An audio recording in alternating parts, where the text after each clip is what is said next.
Tuhan adalah gembalaku, takkan kekurangan aku. Saudara-saudari yang terkasih dalam Kristus, selamat pagi. Salam jumpa lagi dalam Sabda Siap Saji. Senin 22 Mei 2023, hari biasa pekan ke-7 Paskah. Marilah kita berdoa dalam nama Bapa dan Putra dan Roh Kudus. Amin. Novena mohon 7 karunia Roh Kudus. Datanglah ya Roh Hikmat, turunlah atas diri kami, ajarlah kami menjadi orang bijak, terutama agar kami dapat menghargai, mencintai dan mengutamakan cita-cita surgawi, dan semoga kami Kau lepaskan dari belenggu dosa dunia ini. Datanglah ya Roh pengertian, turunlah atas diri kami, terangilah budi kami agar dapat memahami ajaran Yesus Sang Putra dan melaksanakannya dalam hidup sehari-hari. Datanglah ya Roh nasihat, dampingilah kami dalam perjalanan hidup yang penuh gejolak ini. Semoga kami selalu melakukan yang baik dan menjauhi yang jahat. Datanglah ya Roh keperkasaan, kuatkanlah hamba-Mu yang lemah ini agar tabah menghadapi segala kesulitan dan derita. Semoga kami Kau kuatkan dengan memegang tangan-Mu yang senantiasa menuntun kami. Datanglah ya Roh pengenalan akan Allah, ajarlah kami mengetahui bahwa semua yang ada di dunia ini sifatnya sementara saja. Bimbinglah kami agar tidak terbuai oleh kemegahan dunia. Bimbinglah kami agar dapat menggunakan hal-hal duniawi untuk kemuliaan-Mu. Datanglah ya Roh kesalehan, bimbinglah kami untuk terus berbakti kepadamu. Ajarlah kami menjadi orang yang tahu berterima kasih atas segala kebaikan-Mu dan berani menjadi teladan kesalehan bagi orang-orang di sekitar kami. Datanglah ya Roh takut akan Allah, ajarkanlah kami untuk takut dan tunduk kepadamu dimanapun kami berada. Tegakkanlah kami agar selalu berusaha melakukan hal-hal yang berkenan kepadamu. Amin. Tuhan bersamamu Dan bersama rohmu. Inilah Injil Yesus Kristus menurut Yohanes. Dimuliakanlah Tuhan. Yohanes 16 ayat 29 sampai 33.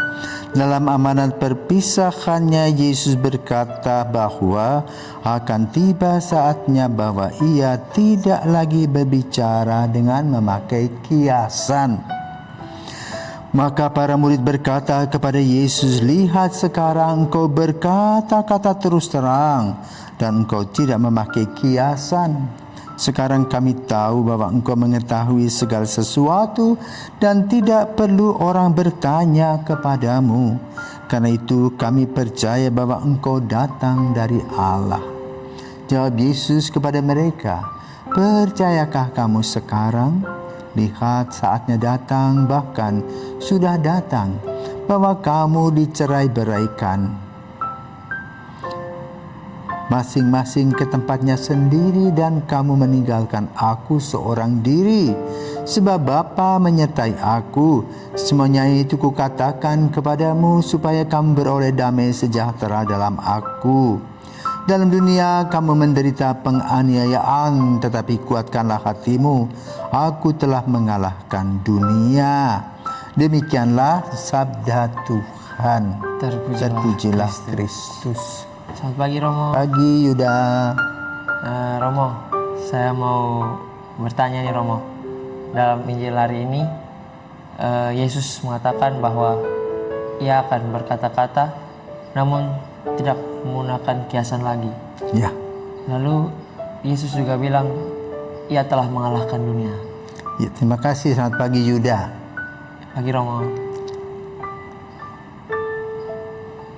Waktu Yesus datang mengunjungi para murid, ketika itu mereka mengunci ruangan. Apa yang dikatakan Yesus waktu sampai di lokasi itu? Pokoknya Yesus datang. Dikatakan apa? Damai sejahtera bagi kamu. Ya. Kenapa Yesus enggak langsung seperti waktu kepada Thomas? Thomas, ayo. Kenapa? Kan dalam proses toh. Setiap kali damai sejahtera bagi kamu. Sama seperti kita. Kalau kita mengunjungi orang sakit, apa yang kita katakan? Syukurin kamu sakit, begitu? Tidak. Apa? Cepat sembuh. Ya, cepat sembuh. Apa kabar hari ini? Apakah lebih baik daripada kemarin? Cepat sembuh ya. Ya. Walaupun kita tahu itu kanker ganas, gitu. Jadi kita memberikan support kepada mereka. Demikian pula Yesus ketika datang, damai sejahtera bagi kamu. Kenapa? Mereka tidak mengalami damai sejahtera. Mereka lari dari kenyataan hidup. Kenapa? Yang mereka inginkan dan impikan adalah kedudukan duniawi. Mereka mimpi apa? Yesus jadi apa? Presiden. Jadi raja. Nah, kalau kira-kira menurut kamu, kalau Yesus jadi raja, bagaimana kedudukan mereka? Punya jabatan tinggi. Punya jabatan tinggi. Kalau punya jabatan tinggi artinya Uangnya banyak. uangnya banyak, bisa hidup enak, kan begitu? Itu yang mereka mimpikan, toh. Kenyataannya apa? Katanya tidak. Yesus pikul salib, Yesus dipukuli, Yesus disalibkan. Kemana mereka? Lari. Ya toh? Ya. Seperti itu. Maka beda dengan peristiwa Yesus bertemu dengan murid-murid pertama. Apa yang dikatakan Andreas kepada Petrus? Simon, aku ketemu loh yang disampaikan oleh Yohanes Pembaptis itu loh. Yuk kita ke sana. Kan begitu? Ya. Maka Petrus datang. Hei engkaulah Petrus, di atas batu karang ini akan kudirikan gereja. Kan begitu? Penjala, engkau akan menjadi penjala manusia. Jadi damai sejahtera yang disampaikan Yesus itu adalah untuk membuat para murid merefleksi diri. Hatiku tidak damai sejahtera, tetapi dak dik duk der. Ya, pucat ketemu Yesus, takut jangan sampai Yesus itu nempeleng, pukul, kan begitu? Karena kita para murid sudah mengkhianati. Nah, jadi ada satu cerita. Pernah dengar nama orang Nelson Mandela? Pernah. Siapakah? Presiden, nggak tahu presiden. Presiden Afrika Selatan. Oh, ya. Ya, pada tahun 70-an, ya, 60-50-an tahun 50-an, Afrika Selatan adalah negara yang rasis.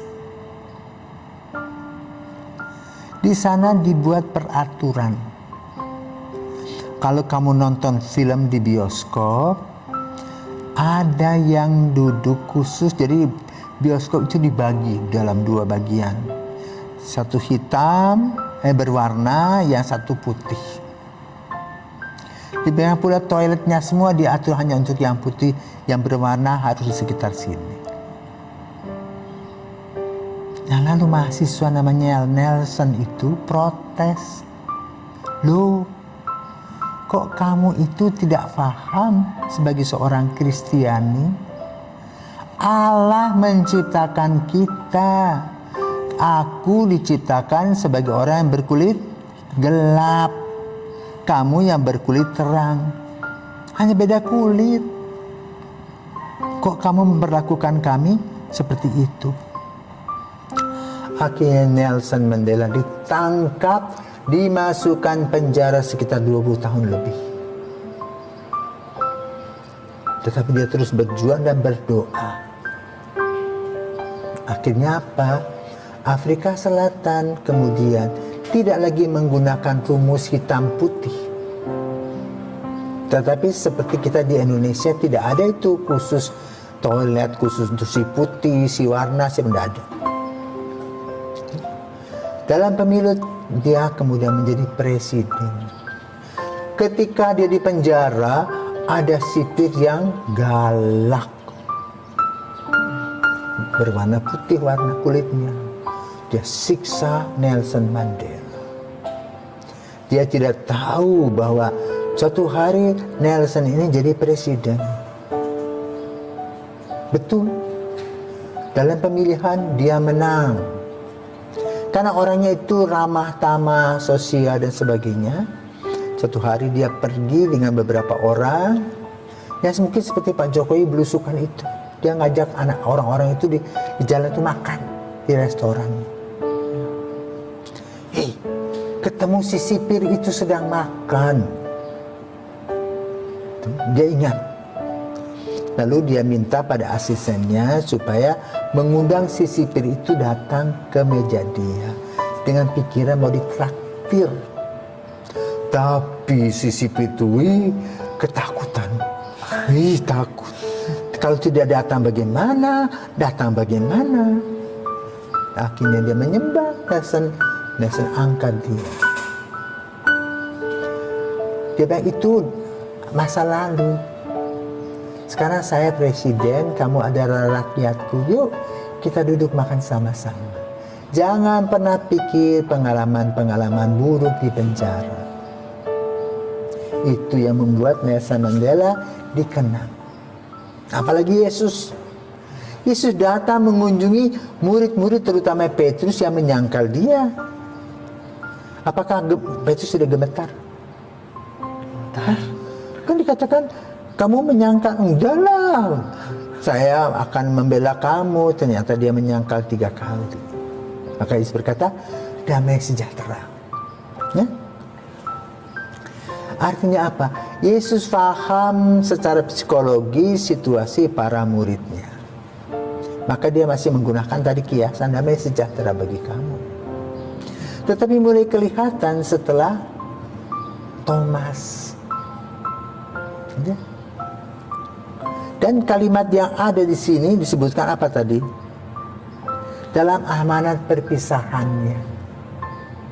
Kapan dalam amanat perpisahannya? Pada waktu perjamuan malam sebelum Yesus ditangkap. Ya? Maka para muridnya mengatakan, ngomong apa nggak ngerti dia. Gitu? Muter-muter nggak jelas. Nah begitu. Nanti saya tidak akan bicara secara kiasan, langsung aja. Dan benar, ketika Thomas mengatakan kepada teman-teman, sebelum aku mencucukkan jariku ke dalam lambungnya, aku tidak percaya. Apa yang dibuat Yesus? Disuruh. Thomas disuruh. Thomas dipegang tangannya. Ya?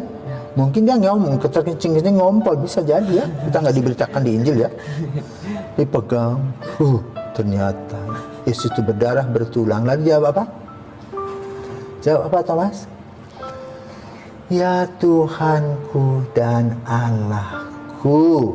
Nah jadi Yesus bicara terus terang. Maka sudah itu dikatakan, aku akan pergi kepada Bapa, kepada Bapakku dan kepada Bapamu. Dan sekarang novena hari ke-4, di mana kita diharapkan mempunyai rasa takut akan Allah. Ya? Jadi melihat Allah itu takut, bukan takut gemetar. Ya, respons kita adalah mengagumi, amazing God. Ya, luar biasa. Ya, bahwa kita dihargai oleh Dia. Maka kita harus bersyukur dan berterima kasih. Dan sifat kita adalah takut akan Allah. Ya? Artinya hormat. Dan kita berusaha untuk sebaik-baiknya. Ya? Dan dalam Injil dikatakan,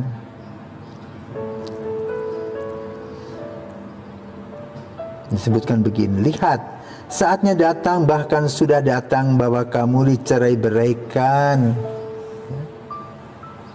oleh penangkapan-penangkapan itu, masing-masing ke tempatnya sendiri, dan kamu meninggalkan aku seorang diri. Nah itu dia terus terang. Ya? Sebab Bapa menyertai aku. Siapa takut? Kau lari, aku tidak takut, karena Bapa menyertai aku.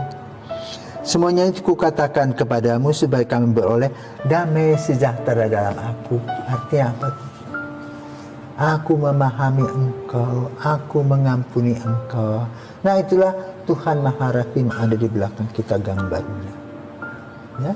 Maka kita adalah orang-orang yang berdosa, Maka dalam novena Pentakosta ini mari kita membersihkan diri, ya, supaya apa? Takut akan Allah, hormat akan Allah, mencintai Allah itu merupakan usaha-usaha kita setiap hari. Seperti kamu ya. Sekarang kamu sudah kelas berapa? Kelas 11. Naik ke kelas 12. Ya. Ya? Apakah kamu bukan kebanggaan orang tua? Kebanggaan dong. Ya. Maka kamu lanjutkan mau kemana? Jangan jawab, pikirlah. Ya, nanti kita lihat dalam situasi dan kondisi. Yang pasti Tuhan selalu memberkati kita. Amin. Amin. Selamat pagi.